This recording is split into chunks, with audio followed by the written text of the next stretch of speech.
કચ્છના જ સુપુત્ર ડોક્ટર વચન જયંત મહેતાએ ભુજમાં ધોરણ 12 પાસ કર્યું ત્યારે તેઓ સમગ્ર રાજ્યમાં 5મા ક્રમે આવ્યા. ત્યાર પછી MBBS થયા અને MD મેડિસિનની ડિગ્રીમાં ગોલ્ડ મેડાલિસ્ટ બન્યા અને રાજકોટની મેડિકલ કોલેજમાં 2 વર્ષ પ્રોફેસર તરીકે કામગીરી કરી. દિલ્હીમાં institute of human behaviour and allied science IHBAS વિષય સાથે 3 વર્ષ દિલ્હી યુનિવર્સિટીમાં અભ્યાસ કરી DMની ન્યુરોફિઝિશિયનની ડિગ્રી મેળવી છે. દિલ્હીમાં બેસ્ટ પરફોર્મન્સ માટે એવોર્ડ પણ મળેલ છે. કચ્છના લોકોને ન્યુરોફિઝિશિયન જેવી સેવા માટે ભુજ મૂકીને રાજકોટ કે અમદાવાદ જવું પડશે નહીં. વચન મહેતાએ વતનમાં સેવા પણ નક્કી કરતા આવા પ્રકારના દર્દીઓને રાહત રહે છે. કચ્છમાં હવે મેડિકલ સારવારો બહુ ઉચ્ચ કક્ષાની ઉપલબ્ધ થતી જાય છે. આપણે જાણીએ છીએ કે ઘણા એવી બાબતો માટે આપણે રાજકોટ અથવા તો અમદાવાદ જવું પડે છે અને રાજકોટ અમદાવાદ ગયા પછી ઘણા બધી વખતે આપણે ઘરથી દૂર ઘણા સારા એવા ખર્ચમાં ઉતરી પડતા હોય છે. પરંતુ એવી જ નિષ્ણાત સેવાઓ જો ઘર આંગણે મળે તો એ વધુ સારી વાત છે. પરંતુ કચ્છમાં ડોક્ટરો એવા આટલા નિષ્ણાત ડોક્ટરને આકર્ષવા બહુ મુશ્કેલ છે. પરંતુ એ કચ્છનો છોકરો, કચ્છનો જન્મેલો, કચ્છમાં ઉછરેલો અને કચ્છમાં 12મા ધોરણ સુધી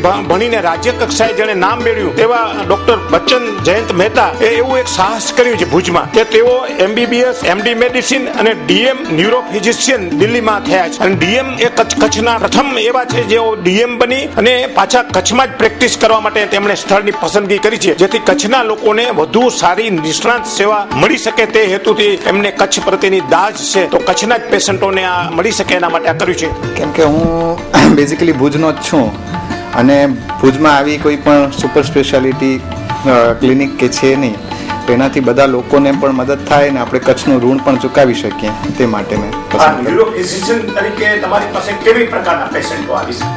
ન્યુરોફિઝિશિયન તરીકે મારા પાસે દરેક ઉંમરના ખેંચના પેશન્ટ, પક્ષઘાતના, માઇગ્રેન, પાર્કિન્સન્સ ડિઝીઝ, કંપવા, ખાલી ચડવા, ભૂલવાની બીમારી, મગજનો તાવ, કોમા દરેક પેશન્ટને સારામાં સારી સારવાર અને ડાયગ્નોસિસ ને ટ્રીટમેન્ટનો લાભ મળી શકે છે.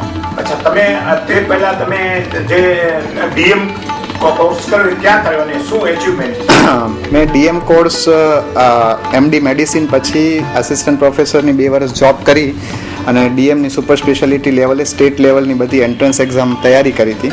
તો એમાં મારું એન્ટ્રન્સમાં ફર્સ્ટ રેન્ક સિલેક્શન થયું હતું અને 3 વર્ષનો DM કોર્સ મેં Delhi institute of human behaviour and allied સાયન્સમાંથી પસાર કર્યો હતો. અને એમાં પણ જ્યારે DMની એન્ટ્રન્સ ફાઇનલ એક્ઝામ લેવાય છે એમાં બધામાં મને બેસ્ટ પરફોર્મન્સ એવોર્ડ મળેલો હતો. અને તમને બીજો પરફોર્મન્સ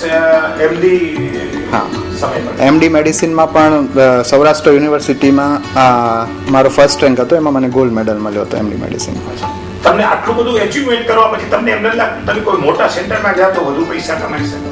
ના, એટલે પૈસા તો સેકન્ડરી છે. થોડું ભુજનો જ છું અને મને ભુજ પ્રત્યે બહુ મોહ પણ છે અને મમ્મી પપ્પા બધા ભુજ જ છે અને કચ્છ મને બહુ ગમે છે બેઝિકલી. એટલે મેં પ્લાન કર્યું કે મારા ફ્રેન્ડ સર્કલ પ્લાન કર્યું કે I will shift to Bhuj only.